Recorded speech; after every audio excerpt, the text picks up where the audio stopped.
아멘. 같이 기도하고 말씀 생각하십시다. 하나님 아버지, 주일 오후 예배 시간 저희들이 또 말씀 앞에 있사오니 하나님께서 하나님의 사람 모세를 통하여 주신 율법의 두 번째 책인 출애굽기의 또 한 부분을 주님 저희들이 읽고 그 말씀의 뜻을 조금 해석하며 또 듣고 묵상하며 그 교훈을 깨닫고 마음에 새기기를 원합니다. 하나님의 영, 진리의 영께서 우리 가운데 계시오니 부족하고 미천한 종을 주장하시고 또 주를 사모하여 이곳에 모인 또 각 가정에서 말씀 앞에 앉은 사랑하는 심령들에게 은혜와 복을 주시고 말씀을 깨닫고 말씀의 교훈 안에 살게 하여 주시기를 소원합니다. 예수 그리스도의 이름으로 기도하옵나이다. 아멘. 아멘. 출애굽기 21장 18절부터 36절 말씀, 살인에 대한 추가적인 규례들, 살인에 대한 추가적 규례들, 그렇게 제목을 붙여봅니다. 18절 보십시다. 사람이 서로 싸우다가 하나가 돌이나 주먹으로 그 적수를 쳤으나, 보통 싸움은 주먹으로 싸우는데 싸우다가 돌을 들고 힘이 좀 부족했는지 돌을 들고 상대방을 쳐서 죽입니다. 그 적수를 쳤으나 그가 죽지 않고 자리에 누웠다가 지팡이를 짚고 기동하면 그를 친 자가 형벌은 면하되 기간 손해를 배상하고 그로 전치되게 할지니라. 그렇게 되어 있습니다. 형벌을 면한다. 사람이 쳐서 돌로 치거나 주먹으로 쳐서 죽기도 하지만은 죽으면, 사람을 죽이면 살인자면 사형으로 다스려야 되고 살인은 사형입니다. 그러나 죽지 않고 이제 다시 좀 아파서 누워 있다가 일어나면 사형은 면한다는 말이죠. 형벌을 면한다는 말은 사형의 형벌은 면한다는 뜻입니다. 싸우다가 친 상대가 죽으면 고의적 살인에 해당하므로 그를 반드시 죽여야 하지만 그가 죽지 않고 얼마간 누웠다가 일어나 거동하면 사형은 면한다는 뜻입니다. 그러나 그는 부상당한 자의 기간 손해를 배상하고 그로 전치되게 할지니라. 그렇게 되어 있습니다.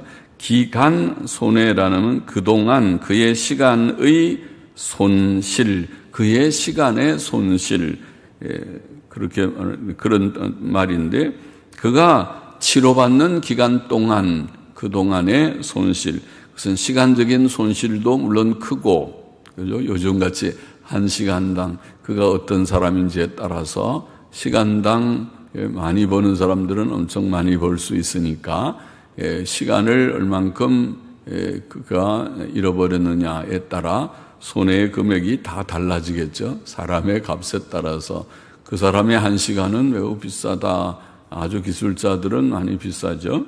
그리고 또 아주 고급 인력들은 연봉이 엄청 높은 사람들, 1억이 되고 몇 억씩 되는 그런 사람들은 그러면은 시간당 굉장히 비용이 높겠죠.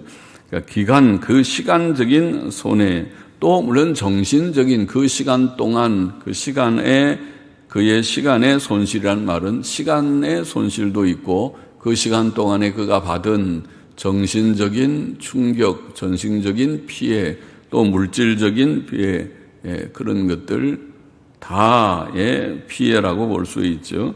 그러니까 시간적, 정신적, 물질적 모든 피해, 그것이 그의 시간의 손실이라는 뜻이겠습니다. 자, 그것을 배상해야 된다. 기간 손해를 배상해야 된다. 그에게 잘못한 것에 대한 배상을 하고 그로 전치되게 할지니라. 전치라는 말은 다 낫는다는 말이죠. 다 치료될 때까지, 다 낫기까지 치료해야 한다는 것입니다. 사람이 서로 싸우다가 상대방에게 이처럼 부상을 입히면 그가 낫기까지 치료하고 그 기간 동안에 피해를 보상해야 하였습니다. 이것은 싸움으로 인한 부상을 정당하게 처리하도록 규정한 것입니다. 오늘날도 사람이 서로 싸우다가 상대를 쳐 죽이면 그는 살인자죠. 살인자는 사형을 시켜야 한다는 것이 하나님의 법이며 공의입니다. 하나님의 법은 그렇게 엄격했습니다. 살인은 사형입니다.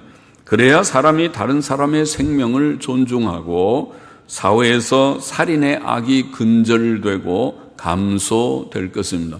사람 죽이는 것을 겁없이 하지 못할 것입니다. 살인자들도 막상 재판석에 서서 사형 선고를 받을까 봐 온갖 그것을 피해 보려고 하는 노력을 하는 것을 덜어볼 수 있습니다. 다 사형은 두려운 모양이죠. 그러니까 사형을 엄격히 집행하면 살인도 줄어들 것 같이 보이죠. 그것이 상식입니다. 사람이 사형으로 다스려야 살인이 줄어듭니다. 사형하지 않으니까 그러니까 사람 죽이는 것을 두려워하지 않고 죽이는 것입니다. 살인뿐 아니라 다른 큰 극악한 죄악들이 다 그렇습니다. 성경의 법은, 하나님의 공의의 법은 그렇게 엄격하게 함으로써 그런 죄를 막게 하신 것입니다. 사형은 죄를 막는 좋은 도구입니다. 그래서 사형을 시켜야 되지만은 그러나 이 경우는 상대가 죽지 않고 얼마 동안 아파 누워 있다가 일어났습니다. 일어나 기동을 하면 일어나서 움직인다는 말이죠. 일어나서 움직이면 그의 치료비 전액을 부담하고 그가 당한 시간적, 정신적, 물질적 피해를 잘 계산해서 그가 또 요구하는 바를 잘 절충해서 그 피해를 보상해야 할 것이다. 피해 보상을 하는 것이죠. 자, 우리가 사는 사회는 법과 질서가 없는 사회가 되어서는 안 될 것입니다. 그렇죠? 우리가 천국 가기 전까지 이 세상을 살면서 그래도 이 사회가 법과 질서가 있는 사회가 되기를 원합니다. 무법천지인 사회는 끔찍한 사회이지요. 그래서 우리가 데모군중들 때때로 쇠파이프나 몽둥이를 가지고 강목을 가지고 사람을 치려고 하는 데모군중들을 보면 이거는 문명사회가 아니고 야만사회로 돌아갔구나 싶습니다. 야만사회에서나 볼 수 있는 일이고 그런 것은 퇴출시켜야 할, 제거해야 할 그러한 일입니다. 더더욱이 나라의 질서를 잡는 경찰들을 구타하고 경찰 차량을 파손하는 무질서한 폭력 시위들은 엄하게 제재해야 되는 것입니다. 그거를 제재할 줄 모르는 정부라면 그런 물정부는 없어야 되는 것입니다. 그런 정부는 없어져야 됩니다. 정부를 세우는 것은 나라의 세금을, 비싼 세금들을 들여서 공무원들을 세우는 것은 나라의 질서를 바로 지키라고 하는 1차적인 의무가 그들에게 있는 것입니다. 그 의무를 할 줄 모르면, 할 능력이 없으면 그만두어야 되는 것입니다. 엄하게 제재하고 징벌해서 나라의 질서를 잡는, 질서를 유지하는 것은 기본적인 의무요, 그런 필요입니다. 20절 봅시다. 사람이 매로 그 남종이나 여종을 쳐서 당장에 죽으면 반드시 형벌을 받으려니와 그가 1일이나 2일을 연명하면 형벌을 면하리니 그는 상전의 금전이민이라. 자, 사람이 매로 남종이나 여종을 쳐서 당장에 죽으면 반드시 형벌을 받는다. 이 형벌이 무엇일까? 주석가들은 의견들이 좀 나뉩니다. 어떤 이들은 이것은 사형을 가리킨다. 그렇게 해석하는 해석이 있고, 또 다른 이들은 분명하게 명시하지 않았다. 그렇게 말하고 지나갑니다. 그 말은 그 상황에 따라서 상황 판단에 따라서 형벌이 좀 달라질 수 있겠다. 이런 해석이겠지요. 물론 본문이 분명하게 명시하지 않았으니까 저도 잘은 모르지만 문맥적으로는 사형처럼 보입니다. 사람을 죽이면 남종이나 여종도 죽이면 그것은 사형으로 다스려야 되는 것이 아니겠는가 그런 생각을 합니다. 여하튼 본문에서 중요한 바는 그 형벌에 대해서 분명하게 사형이라 언급은 하고 있지 않으나 또 분명한 바는 종은 주인이 함부로 죽여도 되는 존재가 아니라는 것입니다. 그렇죠? 함부로 죽일 수 있으면 이런 법을 만들 필요가 없죠. 그러나 함부로 죽여서는 안 되는 종의 생명도 인간 생명으로 존중되어야 하는 생명이라는 것을 분명하게 보이고 있습니다. 그러나 매를 맞은 종이 하루나 이틀 생명이 연장되면 주인은 사형을 면하게 했습니다. 그것은 주인이 종을 죽이려는 의도로 매를 때린 것이 아니라고 인정되기 때문일 것입니다. 주인이 종을 때릴 수는 있다. 그것을 전제하고 있죠. 주인이 종을 때릴 수는 있다. 종은 주인에게 순종할 위치에 있고 주종 관계라는 것은 순종할 위치에 있고 순종해야 할 의무가 있기 때문에 종이 주인의 말을 듣지 않으면 주인이 화가 나서 몇 대 때릴 수도 있다. 그런 것이 깔려 있습니다. 그것을 부정하지는 않습니다. 그래서 본문은 그는 상전의 금전이민이라 이런 말까지 있습니다. 종은 주인의 소유입니다. 소유물이니까 금전과 같이 은과 금과 같이 은과 돈과 같이 그렇게 여겨질 수 있는 점이 있다. 그 말이죠. 종이라 그 말이죠. 그러나 종의 생명을 주인이 함부로 다루어서는 안 된다. 함부로 죽여서는 안 된다. 그런 뜻이겠습니다. 22절 넘어가 보십시다. 사람이 서로 싸우다가 아이벤 여인을 다쳐 낙태케 하였으나 지금 종의 생명에 대해서도 존중해야 된다. 앞에서는 여기에는 어린 아기의 생명, 태아의 생명을 존중해야 된다. 사람이 서로 싸우다가 아이벤 여인을 다쳐 낙태케 하여 우리는 좀 강하게 그러나 혹은 잘못되게 저는 잘못되게 번역했다고 생각합니다. 낙태라는 말은 또 다른 단어가 있습니다. 히브리어에 낙태라는 말은 다른 나팔인가 하는 다른 떨어진다. 우리도 애 떨어진다 그런 표현이 있듯이 히브리 말로도 낙태라는 말은 떨어진다. fall이라는 나팔이라는 단어를 사용하는데 그런데 여기에는 그런 말이 아니고 사람이 서로 싸우다가 아이벤 여인을 다쳐 낙태케 하였으나 옛날 영어 성경은 그대로 잘 직역했는데 그의 아이가 나왔으나 이걸 그렇게 말했어요. 그의 아이가 나오는 것은 꼭 낙태가 아니죠. 낙태는 뭐예요? 죽어서 나오는 사산, 죽어서 나오는 그것만 낙태지. 살아서 나오는 것은 조산이지. 그건 낙태가 아니죠. 그래서 NIV 성경은 조금 의역했지만 킹제임스 옛날 성경은 그의 아이가 나왔으나 이렇게 그냥 직역을 했고 NIV 성경은 그것을 의역해서 그의 아이를 조산케 하였으나 조산이라는 말을 썼습니다. prematurely 미리 아직 미성숙한 아이로 낳았다고 그렇게 아예 번역을 했어요. 조금 약간 의역을 한 것이지만은 그러나 뜻은 조산의 개념이고 이 경우는 NIV 성경이 바르게 번역한 것 같이 보입니다. 제가 NIV 성경은 아주 직역 성경이 아니니까 그것은 성경답지 못하다 많이 비평적으로 언급을 간혹 하였지만은 이 경우는 바르게 그래도 번역했다고 보입니다. 그의 아이를 조산케 하였다는 것이 본 뜻이라고 봅니다. 그의 아이가 나왔습니다. 근데 나왔는데 그 아이가 죽어서 나올 수도 있고 살아서 나올 수도 있을 것입니다. 그래서 그 아이가 나왔으나 다른 해가 없으면 그 남편의 청구대로 반드시 벌금을 내되 재판장의 판결을 조차 낼 것이니라. 그러나 다른 해가 있으면 값되 생명은 생명으로 눈은 눈으로 이는 이로 손은 손으로 발은 발로 데운 것은 데움으로 상하게 한 것은 상함으로 때린 것은 때림으로 갚을지니라 이렇게 되어 있습니다. 자, 서로 사람이 싸우다가 아이벤 여인을 다쳐서 그의 아이를 조산케 하였으나 다른 해가 없으면 이라는 말은 다른 해가 없으면 그 남편의 청구대로 아이가 잘 조산했지만은 그저 조금 미성숙 아이로 낳은 것뿐이지 조산을 했고 산모도 아기도 다른 해가 없으면 그 말이겠죠.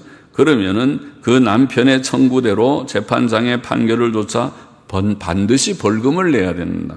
왜? 그것은 산모가 조산으로 인해 받은 정신적인 충격과 아이가 일찍 낳음으로 인한 특별한 보호에 대한 보상일 것입니다. 아이가 일찍 나왔으니 아이가 미성숙하게 나와서 또 잘 돌보는데 어려움이 생깁니다. 잘못하면 죽을 수도 있겠습니다. 그러니까 벌금을 내야 된다. 그것은 벌금을 내고 또 때가 되지 않아서 아이를 낳게 됐으니 산모가 얼마나 충격을 받고 산모의 건강에도 약간 좋지 않은 그런 일이 될 수도 있겠지. 그래서 보상을 하는 의미에서 벌금을 내게 합니다. 그러나 본문은 만일 아기나 산모가 죽으면 다른 해가 없으면 벌금을 내면 되지만 다른 해가 있는 가운데 해 가운데는 죽는 해도 있죠. 죽으면 그 친자를 죽일 것이며 몸의 어느 부분이 다치거나 상하면 거기에 상응하는 벌을 내려야 한다는 공의의 보응을 지금 보이고 있는 구절이죠. 그러니까 다른 해가 없으면 벌금 내면 되지만은 그러나 다른 해가 있으면 값되 생명은 생명으로, 그 말은 죽으면 산모가 죽었든지 아기를 낳다가 산모가 죽었든지 또 어린 생명이 죽었든지 죽으면 생명은 생명으로, 그러면 죽으면 살인입니다. 살인이니까 그를 사형을 시켜야 된다. 생명은 생명으로, 눈은 눈으로. 아기가 낳았는데 낳다가 눈이 잘못해서 막 싸움통에 아기가 나오니까 눈이 다쳐서 눈을 실명하거나 눈이 손상을 입었으면 눈은 눈으로, 아기의 눈을 그렇게 했으면 그 다친 사람의 눈은 눈으로, 이는 이로, 이가 하나 부러졌으면 아기가 만일 꽤 잘한 아기인가 보죠. 이가 하나 부러졌으면 이는 이로, 또 손은 손으로, 발은 발로, 데운 것은 데움으로, 상한 게 한 것은 상함으로, 때린 것은 때림으로 갚을지니라. 산모든지 아기든지 다 해당되는 공의의 보응을 보이는 것입니다. 특별히 본문은 방금 언급한 대로 태아의 생명이 인간 생명이며 낙태가 살인죄라는 것을 증거하는 중요한 구절입니다. 낙태가 무엇입니까? 산모의 아직 그 엄마의 뱃속에 있는, 태 속에 있는 생명을 강제로 죽여서 그것을 제거하는 것이 낙태입니다.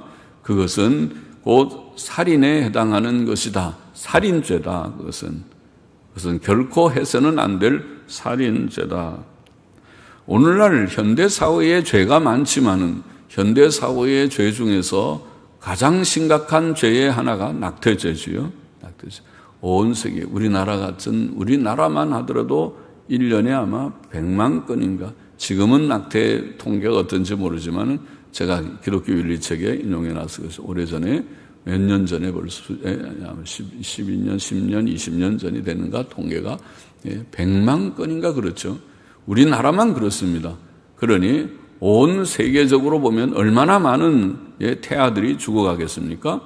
하나님께서 하늘에서 보실 때 현대 사회의 죄가 많지만은 동성의 죄 큰 죄고 다른 모든 죄가 많지만은 낙태의 죄, 인공유산이라고 말하는 낙태의 죄들, 툭하면 여자들이 경도가 없으면은 병원에 가보고 아기를 지운다 그래. 지운다. 아주 쉽게 말해요. 지우면 되지. 지운다. 아기 낳는 것이 그것이 불편하고 귀찮고 또 옳지 않으면 가서 지운다고 그래. 그거를 살인이라는 개념으로 깨닫지 못하고 그것이 얼마나 큰 죄라는 걸 알지 못하고 그들이 지운다. 물론 그에 피치 못할 어려운 그런 상황을 이해하자면 할 수는 있겠지만은, 그러나 어떤 상황을 이해한다 하더라도 살인은 안 되잖아요. 사람이 만일 상황을 이해해서 살인이 가능하다면은 우리가 별별 경우들을 다 상상하면서 살인할 것입니다. 그리고 안락사도 다 될 것입니다. 너무 고통스러우면 나 죽여주세요.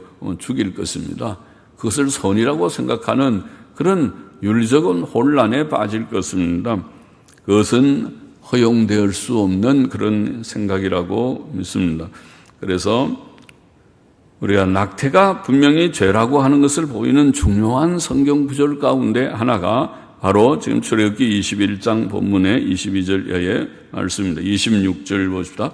사람이 그 남종의 한 눈이나 여종의 한 눈을 쳐서 상하게 하면, 못 쓰게 한다는 의미라, 상하게 하면 그 눈 대신에 그를 놓을 것이며, 그 남종의 한 이나 여종의 한 이를 쳐서 빠뜨리면 그 이 대신에 그를 놓을지니라. 주인이 종을 책망할 수 있고 또 필요할 때 어느 정도 때릴 수도 있지만은, 그것은 우리가 앞에서 언급했지만은 그 몸에 치명적인 해, 예컨대 눈을 못 쓰게 한다든지 이를 빠지게 하는 해를 끼쳐서는 안 되는 것입니다.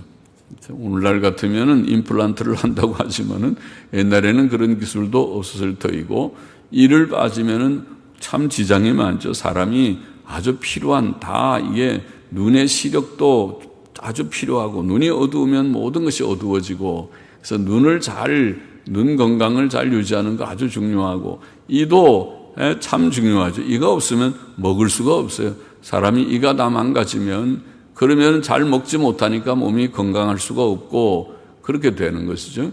그래서 돈 있으면은, 돈이 많이 비싸더라도 이를 고쳐야 된다. 이를 다 고치면 많이 비싸죠. 이 한번 잘 고치려면은 그것이 몇백만 원이 아니라 몇천만 원 들 수도 있는 일이니까. 그러나 꼭 그것은 해야 된다. 이를 고쳐야 사람이 건강하게 되고, 건강해야 무슨 일이든지 할 수 있고 살아갈 수 있는 것이죠. 그런 것처럼 눈과 이가 이렇게 중요한데 그것을 주인이라고 함부로 종을 그렇게 다루면 안 된다. 아까 종의 생명을 해하면 그것은 큰 죄가 된다. 앞에서 그렇게 말하는 것처럼 눈을 못 쓰게 한다든지 이를 하나 빠지게 한다든지 그렇게 하면은 안 된다. 그렇게 되면은 어떻게 해요? 그 종을 놓아줘야 된다. 이렇게 됐어요. 종을 놓아주는 것으로 보상해야 된다. 이렇게 말합니다. 이것은 오늘날에도 직장에서 윗사람과 아랫사람 사이의 관계를 잘 보입니다. 인격적, 우리가 흔히 말하는 인격적으로 대해야 된다. 윗사람은 아랫사람을 인격적으로 해야지, 그러게, 비인격적인 그런, 비인격적으로 대하거나 그러면 안 된다. 책망이 필요하면 책망을 할 수 있겠죠. 책망을 잘 못 받는 것도 아랫사람이 결함이죠. 아래의 사람은 윗사람들이 뭘 하다가 지시하고 잘 지시가 시행되지 않으면 책망도 할 수 있는 거지, 그 책망을 받지 못하면 조직사회 속에서는 살 수 없죠. 그러니까 책망도 할 수는 있고 또 잘 받아야 되지만은, 그러나 그에게 좀 지나친 심한 정신적 모욕이나 신체적인 상처를 주어서는 안 된다.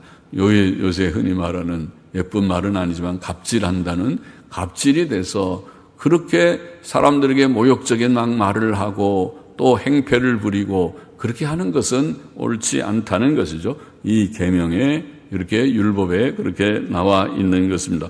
28절 보십시다. 소가 남자나 여자를 받아서 죽이면 그 소는 반드시 돌에 맞아 죽을 것이요 그 고기는 먹지 말 것이며, 임자는 형벌을 면하려니와 소는 본래 받는 버릇이 있고 그 임자는 그로 인하여 경고를 받았으되 단속하지 아니하므로 남녀간에 받아 죽이면 그 소는 돌로 쳐 죽일 것이고 임자도 죽일 것이며, 임자도 죽일 것이며, 만일 그에게 속죄금을 명하면 무릇 그 명한 것을 생명의 속으로 낼 것이요 아들을 받든지 딸을 받든지 이 율례대로 그 임자에게 행할 것이며, 소가 만일 남종이나 여종을 받으면 소 임자가 은 30세겔을 그 상전에게 줄 것이요 소는 돌에 맞아 죽을지니라. 소가 남자나 여자를 받아 죽이면 28절에 그 소는 반드시 돌에 맞아 죽을 것이요 그 고기는 먹지 말 것이며 임자는 형벌을 면하려니와, 이렇게 되어 있습니다. 고기를 먹지 않는 것은 피를 흘리지 않고 죽은 짐승이므로 피채 먹을 수 없기 때문일 것이며 또 그것은 주인에 대한 약간의 벌칙일지도 모르겠습니다. 하지만 소 주인은 사형의 형벌을 면합니다. 그러나 소의 받는 버릇으로 인해 경고를 받았으나 단속하지 않음으로 그 소가 남녀간 받아 죽이면, 보통의 소는 그렇게 받지 않고 있는데 우연히 그 소가 어떻게 성질을 부리고 받아 죽이면 그건 주인이 어떻게 할 수가 없는 일이니까 그때는 주인의 책임은 없다 그렇게 했어요. 그건 소의 책임이니까 소는 죽여버리고 그 고기도 먹지 않고 그렇게 하나. 그럼 주인은 손해를 보죠. 소도 꽤 돈이 나갈 텐데 소 한 마리 손실을 입고 그 소가 잘못했으니까 소는 또 맞아 죽고 그렇게 하지만은, 그러나 평소에 소가 자꾸 이 소는 받는 버릇이 있어서 옆에 사람들이 자꾸 지적하고 주인이 지적을 받았습니다. 주인이. 그래서 당신 소가 자꾸 사람 받는 버릇이 있으니 좀 조심하시오. 잘 묶어두고 풀어주면 안 돼요. 풀어주면 다른 사람들을 받아서 큰 사고가 나니까. 그렇게 경고를 받았는데도, 그런데 소 단속을 잘 안 해가지고 그 소가 남녀간 사람을 받아 죽이게 되면, 그러면 소는 물론 죽습니다. 소는 돌로 쳐 죽여버리고 그 주인도 죽여버리라. 주인도 죽이라. 죽여버리라. 소인도 죽여야 된다. 그게 공의의 법입니다. 그래서 소를 관리하지 못한 책임 때문에, 주인 때문에 소가 다른 사람을 죽였으니까, 그러니까 그건 주인이 관리를 못해서 죽였으니까 주인이 죽인 것과 같은 책임이 있다, 이런 얘기입니다. 그것은 주인에게 부과된 엄한 벌인 것입니다. 만일 그에게 속죄금을 명하면, 나 죽임을 당한 쪽에서 아마 그러겠죠. 이거 죽이는 것은 과하니 우리가 죽이는 것은 하지 않기를 원합니다. 속죄금을 재판장이 해서 얼마 그러면은 금액을, 많은 금액이 되겠죠. 금액을 주고 그것을 죽은 사람의 값을 어떻게 다 계산하겠습니까? 그러나 적절한 금액으로 속죄금을 만일 내게 되는 경우라면은 속죄금을 주어야 된다, 이렇게 돼 있고, 또 소가 남종이나 여종을 받아 죽일 때는 주인은 은 30세겔을 그 종의 주인에게 주고 소는 돌로 쳐 죽여야 한다, 이렇게 돼 있습니다. 이 경우 소의 주인을 죽이지는 않으나 종의 주인에게 큰 손실을 입혔기 때문에 소의 주인은 종의 주인에게 종의 몸값을 주어야 하였습니다. 사람이 자기 책임을 다하지 않아 사고로 남을 죽이는 것은 여기 오늘 본문의 율법에 보면 사형받을 만한 잘못이다, 그 말이죠. 자, 이것은 오늘 사회에 적용될 수 있는 바가 있죠. 오늘 사회에 중요한 것은 자동차 운전 같은 데서 적용이 됩니다. 자동차 운전자가 음주운전에 대해 경고를 받았음에도 불구하고 당신 음주운전하면 안 됩니다. 음주운전하면 사람 죽이고 큰 사고 나고 안 됩니다. 경고를 받으나 이 사람 조심하지 않고 계속 술 마시고 운전대를 잡습니다. 음주운전하다가 마침내 사람을 치어 죽였습니다. 그러면은 이 법에 의하면 그 사람은 사형을 받아야 되는 것입니다. 음주운전으로 사람을 많이 죽일 때 그건 사형이지. 그거를 음주운전으로 이건 술이라서 내가 정신없이 했으니 책임이 없는 것이 아니란 말이죠. 음주운전하면 안 된다. 그 큰 사고 난다는 거는 다 이제는 현대인들이 아는 바인데, 음주운전을 하다가 큰 사고를 내서 사람을 죽였으면 그것은 사형으로 다스릴 큰 죄다, 작은 죄가 아니다. 이것을 하나님의 법이, 공의의 법이 우리에게 가르쳐 주는 것입니다. 그 벌이 매우 엄한 것은 사람의 생명이 귀하기 때문입니다. 우리는 다른 이의 생명을 존중해야 한다는 것입니다. 그래서 자동차 운전 참 위험하지 할 때는 항상 기도 많이 하는 것이, 기도하고 내가 잘 조심해야 되고, 내가 조심하더라도 남이 와서 나를 받쳐서 사고 나는 경우도 있긴 있지만은 조심해야 되고, 하나님의 은혜로 하고 또 교통법규를 잘 지키며, 법규라는 것이 법규를 잘 지키면 그래도 안전한 것은 음주운전 물론 안 되고, 또 교통의 속도도 지키고 법을 잘 지키면은, 그러면은 서로 사고 나는 것이 적어요. 그 법을 안 지키고 막 너무 급하게 가거나 위법하게 행할 때에 사고가 나기가 쉬운 것이죠. 법을 잘 지켜요. 노란선 막 넘어가지 말고, 그러게 선을 잘, 법을 지키면서 시간이 좀 가더라도 지키면서 그렇게 하는 것이 좋습니다. 그래야지 법을 안 지키고 하면 아예 빨리 가는 수가 있습니다. 빨리 가지 말고 꼭 조금 천천히 가더라도 법을 지키면서 해야 되는 것이다. 그렇게 말할 수 있습니다. 33절 마저 보십시다. 사람이 구덩이를 열어두거나 구덩이를 파고 덮지 아니하므로 소나 나귀가 거기 빠지면 그 구덩이 주인이 잘 조처하여 짐승의 임자에게 돈을 줄 것이요 죽은 것은 그의 차지가 될지니라. 이 사람의 소가 저 사람의 소를 받아 죽이면 산 소를 팔아 그 값을 반분하고 죽은 것도 반분하려니와. 아주 공의롭죠. 그 소가 본래 받는 버릇이 있는 줄을 알고도 그 임자가 단속하지 아니하였으면 그는 서로 소를 갚을 것이요. 자기 살아있는 자기 소를 주고 그 사람 죽은 소를 자기가 갖는 것입니다. 서로 갚을 것이요 죽은 것은 그의 차지가 될지니라. 자, 이것은 소 주인의 책임 여부와 그 정도에 따른 하나님의 공의롭고 공정한 판결이며 처분입니다. 모든 사람은 자기의 책임을 다해야 하겠습니다. 본문의 교훈을 다시 한번 정리해 보십시다. 첫째로 우리는 남에게 해를 끼치지 말아야 한다. 남에게 해를 끼치지 말아야 한다. 살인은 남에게 해를 끼치는 중에 가장 무서운 것이 남을 죽이는 건데, 살인은 반드시 사형으로 다스려야 합니다.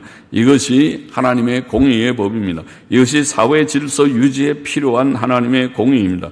만일 우리가 남에게 몸에 해를 끼쳤다면 우리는 그것이 완전히 치료될 때까지, 전치될 때까지 모든 비용을 담당해야 하고 그의 시간적, 정신적, 물질적 손실에 대해 보상해야 합니다. 매우 억울한 경우에라도 우리는 하나님께 호소하거나 교회 법정이나 사회 법정에 호소할 뿐이고, 법정에 호소할 뿐이고, 결코 감정을 가지고 내가 보복하리라, 그를 죽여버리리라, 죽여버린다. 나에게 해를 끼친 저를 내가 가만히 안 둔다. 지구 끝까지 쫓아가서라도 찾아서 죽여버린다. 그런 말을 세상 사람들이 하죠. 그렇게 하면 안 된다. 그래서 그리스도인은 그렇게 사는 것이 아니다. 결코 보복하지 말고 하나님께 억울할 때는 하나님께 호소하고, 그리고 또 힘이 물론 있으면 교인들의 관계는 교회 법정에, 또 세상적인 문제라면 세상 법정에 호소할 수는 있습니다. 그러나 그것이 힘든 것이죠. 돈도 많이 들고 시간도 들고, 바쁜 사람들은 손해보고 지나는 것이 훨씬 낫죠. 그리고 다른 일 많이 할 수 있지. 재판에 매달리면은 재판을 한번, 민사재판 같은 건 더 하지만은, 더 하다고 그러지만은 하면은 돈 많이 들고 몇 년 동안 아무 일도 못하고 그러다가 꼭 이긴다는 보장도 없고, 그것이 재판이죠. 힘들지만은 그렇게밖에 할 수 없지 개인 보복을 할 수는 없다, 그런 말이죠. 남에게 해를 끼치지 말라. 둘째로, 여기에 또 오늘 법에 중요한 거 하나 있죠. 낙태가 살인죄다. 낙태는 살인죄임을 알고 오늘날 매우 심각한 사회적인 악인 낙태를 성도들은 조심하고 경계해야 된다. 우리가 분명한 지식을 가지고 낙태는 살인죄다, 그런 분명한 인식을 가져야 됩니다. 태아도 사람이고 그것을 죽이는 것은 살인이다. 그것은 성경의 분명한 증거고 오늘 본문이 그것을 특별히 증거하고 있습니다. 우리는 매우 조심해야 되겠고, 셋째로 우리는 모든 사람을 인격적으로 대해야 하겠습니다. 윗사람은 아랫사람을 함부로 다루거나 학대하지 말고, 거칠게 대하지 말고 인격적으로 대하라. 잘못한 것은 엄하게 지적도 하고 책망도 물론 할 수 있지만, 또 아랫사람은 그 책망을 또 들을 줄도 알아야 돼요. 아래 위치에 있으면은 그걸 들을 줄도 알아야지, 그 야단 맞는 거를 잘 할지 모르면은 사회에 적응할 수가 없어요. 그걸 적응한다는 것이죠. 어느 사회에 가든지 위아래가 있고, 그렇죠. 자기가 그렇지 않으면은 혼자 사업을 하든지, 그렇지 않고 직장에 들어가면 상관이 있고 동료가 있고 또 조금 세월이 지나면 부하가 있고 그렇게 하죠. 그럴 때에 자기가 윗사람의 지적이나 책망을 어떤 때는 좀 그것이 옳지 않은 것도 있을 수 있고, 그렇지만은 그것을 잘 듣고 또 할 말이 있으면 겸손하게 그것을 말할 때는 또 이것은 이렇고 이렇습니다, 변명하거나 말할 수도 물론 있을 것이고, 잘 듣는 윗사람의 책망도 들어야 되지만은, 그러나 윗사람이 아랫사람을 대할 때 너무 과도하게 비인격적으로 하지 말고 인격적으로 모든 것을 다루도록 해야 된다. 그것이 성경이 가르치는 바입니다. 주인과 종의 예로 그런 말을 했고, 또 한 가지 더 넷째로 우리는 자기의 책임을 다해야 된다. 이게 주인의 책임, 소가 사람을 받아 죽였어도 주인이 만일 단속하지 않아서 해야 되는데 안 해서 한 것이라면 주인의 책임이고 주인이 사형을 당하는 경우가 있다. 이렇게 말하고 있습니다. 그래서 우리는 각자의 책임을 우리가 생각해야 된다. 특별히 오늘날 우리가 다 자동차 문화 속에서 자동차 운전을 다 하면서 사는데 매우 조심해서 법을 잘 지켜서 법을 어겨서 내가 남에게 해를 끼치고 남을 또 죽이거나 그런 일이 생기지 않도록 하나님께 기도하고 그런 내가 잘못을 범하지 않도록 해야 되고, 특별히 오늘 현대사회의 음주운전은 그리스도인은 술도 마시면 안 되지만은 음주운전이 얼마나 큰 잘못인가 하는 것을 말씀에 의거해서 하나님의 공의의 법에 의해서 분명히 인식하는 우리가 되어야 하겠습니다. 기도하십시다. 하나님 아버지, 오늘도 율법의 한 부분을 좀 묵상하고 교훈을 얻었습니다. 남에게 해를 끼치는 우리가 되지 않고, 주님, 남에게 혹 어떤 해를 끼쳤다면 그것에 대한 주님의 책임을 지고 또 그 보상을 충분히 할 수 있는 우리가 될 수 있게 하여 주시고, 낙태가 살인죄임을 깨닫게 하여 주시고, 또 우리가 윗사람일 경우에 아랫사람들에게 인격적으로 대하는 그런 자가 되어야 할 것도 알게 하시고, 각자의 책임을 우리가 중히 여기고 책임을 다하는 우리들이 되어야 한다는 것을 오늘 말씀에 의거해서 좀 생각하겠사오니, 우리가 마음에 새기고 우리의 삶에서 좋은 인격자들이 되게 하여 주시옵소서. 예수님의 이름으로 감사하며 기도하옵나이다. 아멘. 아멘.